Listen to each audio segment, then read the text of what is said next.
azufre en la estructura de la cisteína, tiene selenio, y es ese tipo de cosas donde, no, el problema de él es que no tiene capacidad de fijar el selenio, tampoco es tan importante. Bueno, lo único que es estéril, fuera de eso no es más nada, porque como esta molécula es importante para la madurez de los espermatozoides, bueno, es estéril, pero tampoco. Ornitina y citrulina las vamos a estudiar en el curso, en la semana 5, porque ornitina y citrulina son aminoácidos intermediarios del ciclo de la urea, que vamos a estudiar la semana 5. Por ahí, por ejemplo, otro interesante es la 3-metilhistidina. ¿Qué tiene de peculiar la 3-metilhistidina? Está presente en lactina y miosina. Por lo tanto, cuando una persona tiene pérdida de masa muscular por alguna patología, por ejemplo, un individuo diabético no controlado tiene pérdida de masa muscular porque consume proteínas para poder estar vivo, disminuye la masa muscular.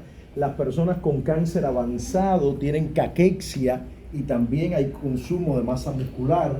Los adultos mayores tienen sarcopenia, también hay consumo de masa muscular y sustitución por grasa. En esas condiciones, la persona orina con altas concentraciones de 3-metilhistidina.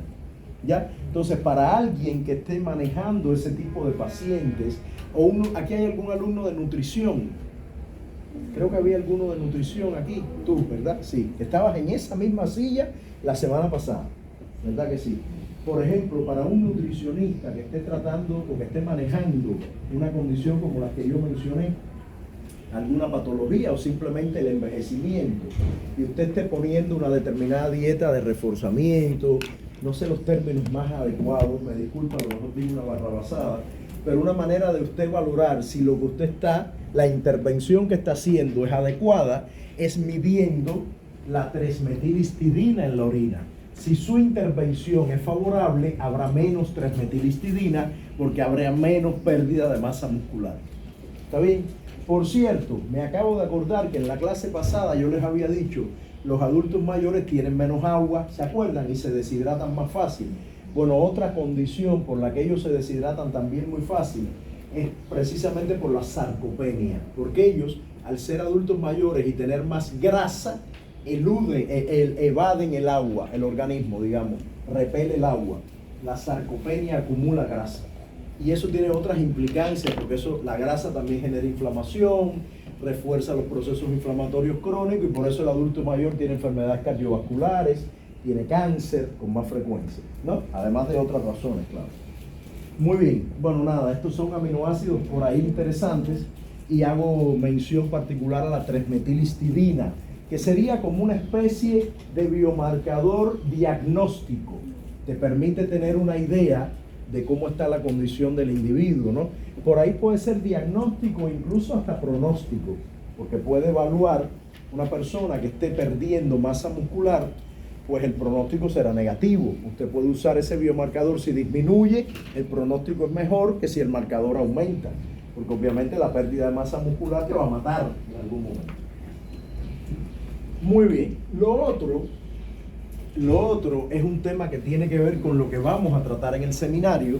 Esto es un adelantico, y es este carácter de aminoácido esencial y no esencial. Fíjense, hasta ahora hemos visto características generales de los aminoácidos desde el punto de vista estructural, hemos visto propiedades físico-químicas, particularmente el tema del punto isoeléctrico, hemos visto de manera general el tema de cómo se diferencian en cuanto a la capacidad de estar cargados, de establecer interacciones hidrofóbicas o no, todo eso hemos visto.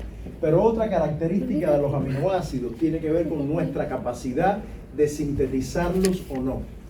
Aquellos aminoácidos esenciales no los podemos fabricar, tenemos que comérnoslo. No se pueden fabricar en el organismo, mientras que estos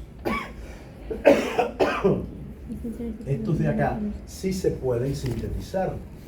En el caso peculiar de la arginina, no entiendo muy bien los detalles, no soy un experto en el tema, pero he visto que durante la lactancia materna hay que incorporar arginina, o sea, no la mamá, el bebé tiene que incorporar en el periodo neonatal. La arginina es un aminoácido esencial. Los obstetras están al tanto de esto. Ustedes son todas de obstetricia, ¿no? pusiste una cara, tipo, no sé lo que me hablas. Hay otro tema que voy a mencionar a continuación que tiene que ver con esto y que para los obstetras, aquí hay alguien, aquí de enfermería hay un montón de gente, ¿no? Y para los enfermeros, también para médicos, pero para enfermeros, obstetras y nutricionistas, es muy importante lo que voy a decir ahora. Se trata de una condición que es justamente lo que yo mencionaba al principio, que puede haber problemas innatos con la expresión de proteínas, por mutaciones genéticas, etc. Es una condición que se llama fenilcetonuria. En la fenilcetonuria, la enzima fenilalanina hidroxilasa no es capaz de transformar la fenilalanina en tirosina. Normalmente la fenilalanina es esencial, usted se la come y a partir de ella usted fabrica la tirosina. Usted no tiene que comer tirosina, usted la fabrica. Pero si a usted le falta esta enzima, usted no puede transformar la fenilalanina en tirosina.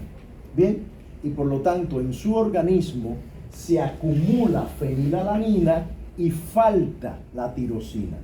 Esta es una enfermedad metabólica innata que se diagnostica en el periodo neonatal. Cuando el niño nace, a los pocos días, los enfermeros, generalmente, no sé aquí, pero en Cuba son los enfermeros, no sé si aquí son los obstetras, cogen al bebé y en el talón lo pinchan, ¡pum!, y le sacan sangre para medir como 4 o 5 enfermedades innatas, congénitas, metabólicas congénitas, incluyendo la fenilcetonuria. Si el niño tiene fenilcetonuria, hay que atenderlo de inmediato. Si no se atiende y se acumula fenilalanina y falta tirosina, el niño tendrá un severo retraso mental, porque la tirosina es precursora de dopamina y un montón de moléculas que tienen funciones muy importantes en el organismo. Por eso yo decía que los nutricionistas de pronto aquí se hacen protagónicos, porque tienen que definir una dieta para el niño de pobre fenilalanina y de mucha tirosina para manejar esta condición. ¿Está bien? Desde chiquitico. Esta es una enfermedad metabólica innata. Correcto, estos niños tienen un problema genético que les impide producir fenilalanina hidroxilasa funcional. No hay fenilalanina hidroxilasa funcional y por lo tanto no se puede sintetizar tirosina. Si ustedes se fijan, entre fenilalanina y tirosina, la única diferencia es el hidroxilo. ¿Ya? Si esta enzima hidroxila, coloca un hidroxilo aquí.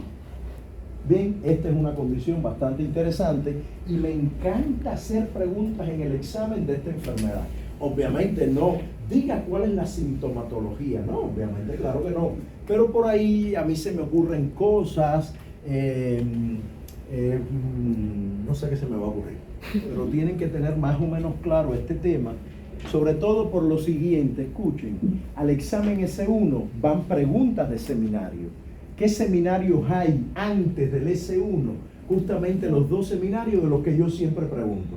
Vitaminas, que yo siempre pregunto, relacionados con cofactores que vamos a estudiar, etc. Y biosíntesis de aminoácidos. ¿Por qué yo siempre pregunto de biosíntesis de aminoácidos? Porque ese seminario lo enseño yo como me da la gana. Y yo les enseño lo que sé que es importante. Los otros seminarios, ustedes son los que lo exponen. Y yo, ay Dios mío, Dios los coja confesado, ¿verdad? Pero como este lo enseño yo, esto es mejor para ustedes que yo les pregunte sobre ese tema. ¿Está? Porque está enseñado de manera magistral por mí, ¿no? Ella dice que sí. Los demás ni dijeron nada, ni se dieron cuenta del chiste.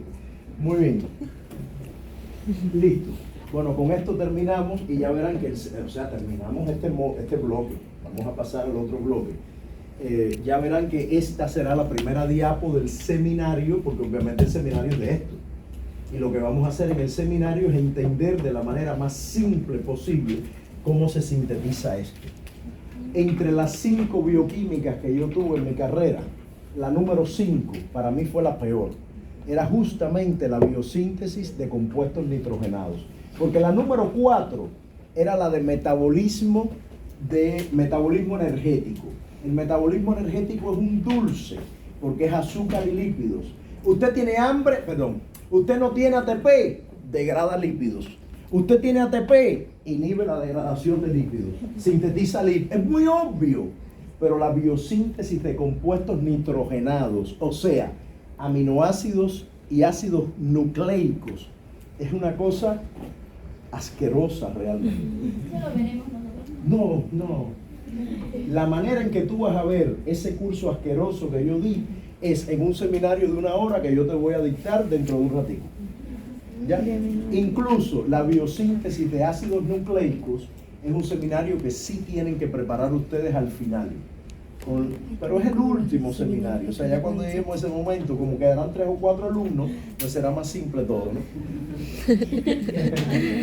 Qué poca fe nos tiene. Yo los estoy retando para que digan, profe, voy a mí, vamos a apostar si salimos de aquí o no. Voy a mí, 100 soles a que me quedo. Tienen que hacer esa apuesta porque si no, ¿de qué va la cosa? Hay que darle sazón a esto. Muy bien, bueno, vamos a la última etapa. Ya les digo, de esto vamos a volver. Vamos a la última parte de la clase. Que sí me va a dar tiempo dictar todo lo que está aquí, pero para homogenizar con el otro grupo voy a saltarme un par de diapos, ya verán cuáles, y las voy a incorporar a la clase que viene, para que la clase que viene sea igual en todos los grupos, porque no puedo que cada grupo empiece diferente. O sea que voy aquí, a pesar de que me da tiempo, a usar solo las diapos que usé con el otro grupo. Bueno, acá viene ya la parte donde los aminoácidos interactúan entre sí. Y la interacción que ocurre entre ellos, la fundamental, porque hay muchas interacciones también iónicas, hidrofóbicas, etcétera, pero la fundamental es el enlace covalente que se forma entre el grupo carboxilo y el grupo amino de los aminoácidos, y que todo el mundo sabe que se llama enlace peptídico. Cuando se forma un enlace peptídico, cuando se condensan los aminoácidos, se libera agua. ¿De dónde viene el agua? De este hidroxilo del carbono carboxílico, del grupo carboxilo, y este hidrógeno del grupo amino. Se libera agua. ¿Está bien? Este tipo de interacciones entre un carboxilo y un amino se llama enlace amida. Un enlace amida es entre un amino y un carboxilo, pero nosotros le vamos a decir peptídico. ¿Bien? Que es como se llama, porque es el que forma péptidos. Correcto. Cuando los aminoácidos se unen entre sí, pueden formar péptidos chiquiticos, como es el caso de la oxitocina, que es un oligopéptido, tiene poquitos aminoácidos. La oxitocina tiene 9 aminoácidos, por ejemplo. Mientras que puede formar también polipéptidos entre 10 y 50 aminoácidos, como el glucagón. Sophie le interesa saber para qué sirve la oxitocina y el glucagón. ¿Han oído hablar de ellos? ¿Qué tipo de moléculas son la oxitocina y el glucagón? ¿Qué tipo de moléculas son? No me digan proteínas, quiero decir para qué sirven, qué nombre tendrían desde el punto de vista funcional. ¿Son qué? ¿Son qué? Hormonas. Muy bien. La oxitocina, ¿para qué sirve? A ver, las muchachas, las obstetras, ¿para qué sirve la oxitocina? ¿Tampoco sabes eso? Es una hormona que estimula los músculos del útero para contracciones. Excelente, estimula la contracción muscular y también creo que estimula... También estimula las células grandes mamarias. Excelente, perfecto. Yo sé que las chicas de obstetricia están clarísimas de eso. Y el glucagón es otra hormona para que... ¿Quién produce glucagón? ¿Qué órgano? El páncreas. Del glucagón vamos a hablar mucho en este curso, mucho, porque el glucagón es el enemigo jurado de la insulina. Todo lo que hace la insulina, él lo hace al revés. Al revés, solo por irle a la contraria. Ah, que tú disminuyes la glucosa en sangre, yo la subo. Ah, que tú promueves el almacenamiento de glucosa, yo la degradación. Ah, que tú favoreces sintetizar glucagón, yo la degradación. Ah, que a ti te gusta armar ácidos grasos, pues a mí me gusta degradarlos. Ya, cuando uno, por ejemplo, yo se lo decía el año pasado a los otros muchachos, por ahí en algún momento lo veremos, la insulina y el glucagón tienen picos opuestos, ¿no? O sea, cuando usted come algo, a los 20 minutos, más o menos, usted tiene un pico de insulina. Y cuando usted terminó de procesar todo lo que usted se ha comido y la glucosa entró a la sangre, usted tiene un pico de glucagón. O sea, los picos de insulina coinciden con desayuno, almuerzo y comida. Y los picos de glucagón con los periodos donde usted no come, como por ejemplo durante la madrugada, usted tiene picos de glucagón. Y yo recuerdo que yo les decía que yo antes de acostarme, ahora no porque estoy en dieta, antes de acostarme siempre me comí un pancito con mantequilla porque me daba miedo coger una hipoglicemia de madrugada. Entonces, para protegerme de la hipoglicemia, por si acaso, me comí un pancito con mantequilla antes de ir a la cama. Bueno, o sea que mis picos, mi páncreas no debe producir glucagón. Es como que, ay no, ya no voy a producir más glucagón. Total, si este tipo tiene la insulina al tope todo el tiempo, ¿qué va a provocar en una persona como yo tener un pico de insulina todo el tiempo? ¿Qué puede provocar? Diabetes tipo 2, no tipo 1. La tipo 1 es autoinmune que destruye el páncreas y se diagnostica en niños. Yo lo que voy a tener es tipo 2. Tipo 2 es que el receptor dice, me cansé. Llega la insulina y ya yo me cansé. Como toda la vida tengo insulina, me agoté y no soy susceptible a la insulina. Entonces tengo la glucosa en sangre, el páncreas produce insulina, pero el receptor no recibe la señal. Diabetes tipo 2. Muy bien, ahí llegaré, yo les contaré, me mantendré en contacto para decirles, ya me diagnosticaron. Muy bien. Perdón, y lo otro es que las proteínas son aquellas que tienen muchos aminoácidos, como la hemoglobina, los anticuerpos, en fin, proteínas grandototas, de verdad grandototas. Hay un tema importante, un tema cultural. Cuando usted ve una proteína, siempre empieza a contar los aminoácidos desde el amino terminal. Aquel aminoácido que tiene el amino libre es el aminoácido 1. El 1, el 2, el 3. Y el último es el que tiene carboxilo libre. Bien, por ejemplo, este es un pentapéptido que tiene efecto opioide, o sea, lo tiene así, es analgésico, ya. Si usted coge este péptido y lo vira al revés y pone como amino terminal la leucina y como carboxilo terminal la tirosina, el péptido no sirve para nada. O sea, aunque es un tema convencional de nomenclatura, realmente el orden, el que define el amino terminal y el carboxilo terminal, ese orden es definitorio en la conformación y en la función de, en este caso, un péptido, que es algo chiquitico. Una proteína más grandotota a lo mejor se nota menos, pero igual ese es un detalle importante. Ven, estoy en una diapo que tendría todo el tiempo del mundo para enseñarles, pero no se las voy a enseñar. Ni esta tampoco. Se las voy a enseñar la clase que viene. Vamos a dar un salto. O sea, ya tenemos identificado para ordenarnos lo que es un enlace peptídico. Ya sabemos lo que es un enlace peptídico. Y bueno, algunas nomenclaturas relacionadas con el tamaño, si de pronto es chiquitico es oligopéptido, un polipéptido, una proteína, esa bobería. Pero lo que se refiere a la característica conformacional del enlace peptídico y algo que hay al final que también me voy a saltar, que es las interacciones entre aminoácidos, eso lo voy a dejar para empezar la clase que viene. Porque la clase que viene justamente tiene que ver con la manera que interactúan los aminoácidos en una proteína, cómo provocan la conformación espacial de la proteína. Por lo tanto, lo dejo para la clase que viene. Y voy de frente a un tema que tiene que ver con la clasificación de las proteínas. Las proteínas se clasifican en monoméricas o en oligoméricas. Monoméricas tienen solo una cadena peptídica. Oligoméricas tienen varias cadenas peptídicas. Luego se pueden clasificar como homo o heteroprotómeros, en dependencia de que las cadenas sean iguales o diferentes. Por ejemplo, ayer una chica me preguntaba y lo voy a aclarar desde ya. Por ejemplo, la hemoglobina tiene 4 cadenas, 2 alfa y 2 beta. Podríamos pensar que es un heteroprotómetro,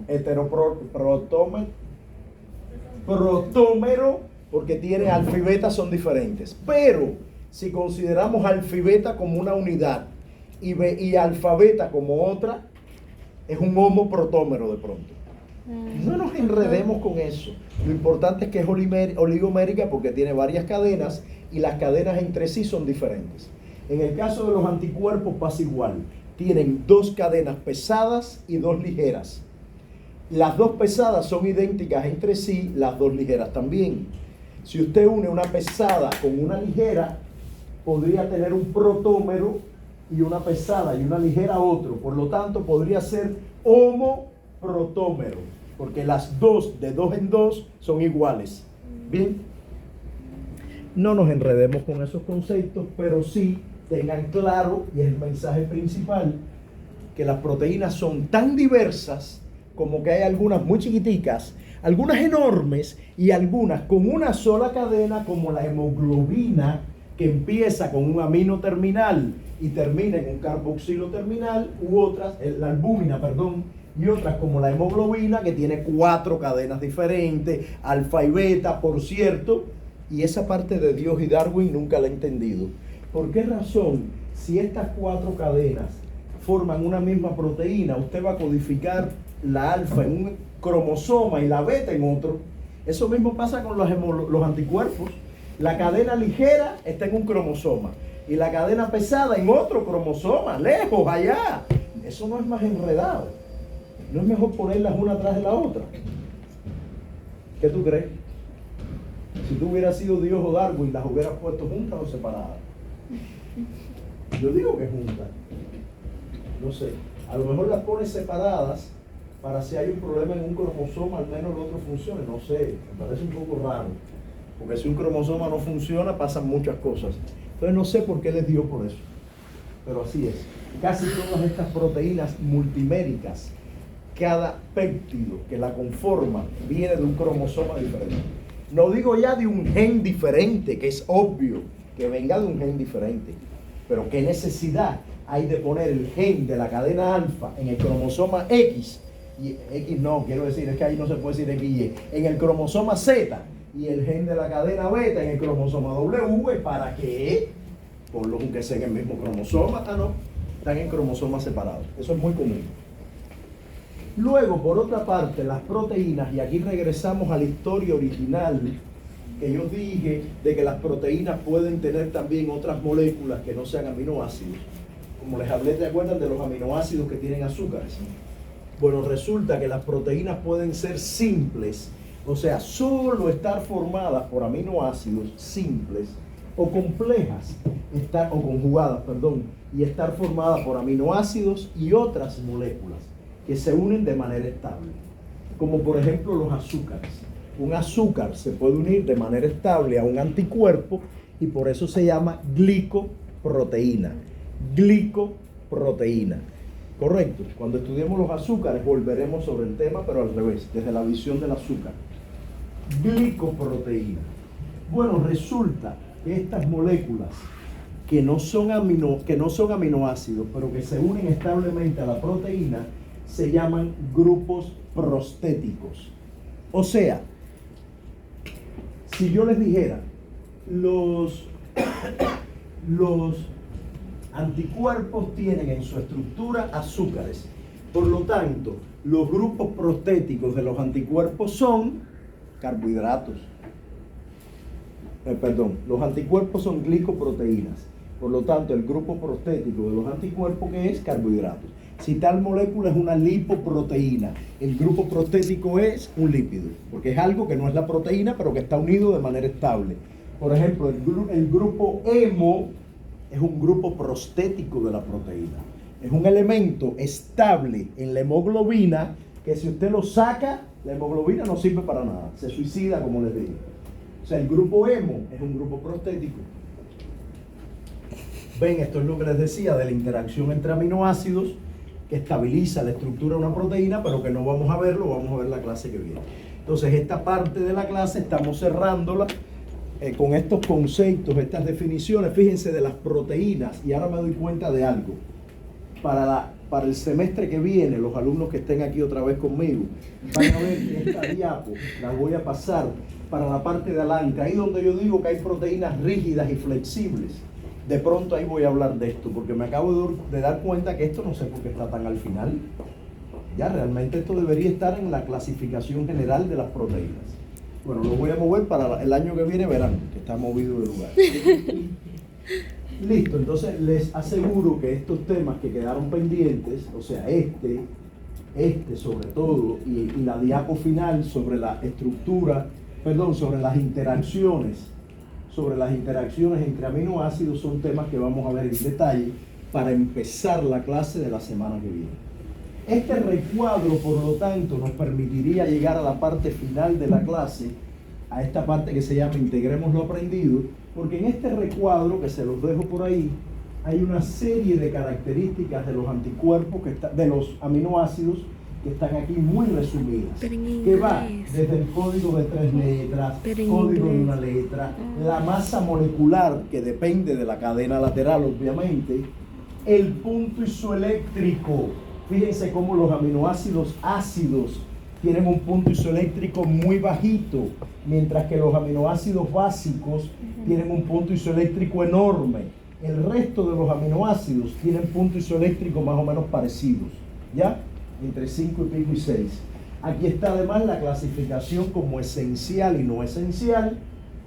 El número de codones, esto es algo que tiene que ver con el último módulo, el número de codones que codifican a cada aminoácido, eso tiene que ver con el código genético, lo estudiaremos al final, y algunas peculiaridades que aparecen resaltadas acá. ¿Está bien? Entonces, esto que aparece acá es una tabla de resumen bastante interesante para tener una visión general de los aminoácidos, y se las dejo aquí como regalito. Les repito, estos números de acá no hay que sabérselos de memoria. Cuando llegue el examen, si yo considero que lo necesitan, le voy a dar estos números. En la pregunta van a aparecer esos números. ¿Está bien? Para que ustedes los utilicen. Correcto. Muy bien, aquí están las conclusiones. Esencialmente lo que hemos hecho hoy en esta primera clase del módulo proteínas es, en un primer momento, hacer una revisión general sobre las propiedades de las proteínas, la importancia de las proteínas para la vida, la diversidad de funciones, esas cuestiones más generales. Estos conceptos de las proteínas como biomarcadores, esos temas. Luego pasamos a hablar de aminoácidos, el valor de la cadena lateral o el residuo R para las propiedades físico-químicas de los aminoácidos, especialmente para el punto isoeléctrico, el tema de cómo esa cadena lateral define la polaridad o no, la capacidad de hacer interacciones iónicas o hidrofóbicas. Por ahí nos movimos entonces, vimos también especialmente la capacidad de los aminoácidos aromáticos de absorber luz a 280, y les dije que en el examen, si bien no tienen que saber la estructura de los aminoácidos en detalle, sí tienen que tener una percepción general de cómo se agrupan, de cuáles tienen azufre, de cuáles tienen hidroxilo, de cuáles son aromáticos. Bien, eso lo tienen que saber. Y hacia el final de la clase, entonces vimos de manera muy breve todavía las características del enlace peptídico, el valor que tiene para formar proteínas, péptidos, etc. Esencialmente es lo que vimos, y al final la clasificación de proteínas, en dependencia de si están formadas por una o varias cadenas, si tienen o no aminoácidos u otras, si además de aminoácidos tienen otras moléculas formando la estructura, etc. Con eso terminamos, y tienen ya habilitado su cuestionario 2, que tienen que tenerlo realizado antes del miércoles que viene. Recuerden que el viernes cierra el examen diagnóstico. Estuve revisando, faltan como 10 o 12 alumnos por hacerlo. Hasta ahora la gran mayoría lo ha hecho. La nota del examen diagnóstico debe estar publicada en Educanet el lunes a más tardar. Yo les voy a, fue la indicación que dieron, y ahí la publicaré. Aunque no tiene valor para la evaluación final, pero ya les dije que para mí era muy importante. Bien, entonces terminamos acá. No sé si tienen alguna duda sobre lo que hemos visto, algún elemento que quieran resaltar. Y desde este momento tenemos un receso. ¿Quería decir algo, perdón? Te vi media, ¿no? Ya. A partir de ahora son las 5 menos 12 minutos. Vamos a tomar un receso hasta las 5 y 5 por ahí. Y vamos a empezar 5 y 5 para, cuando acabemos nos vamos. Este seminario no debe ser muy largo. Tiene mucha información, pero la voy a dar de manera muy concreta, muy puntual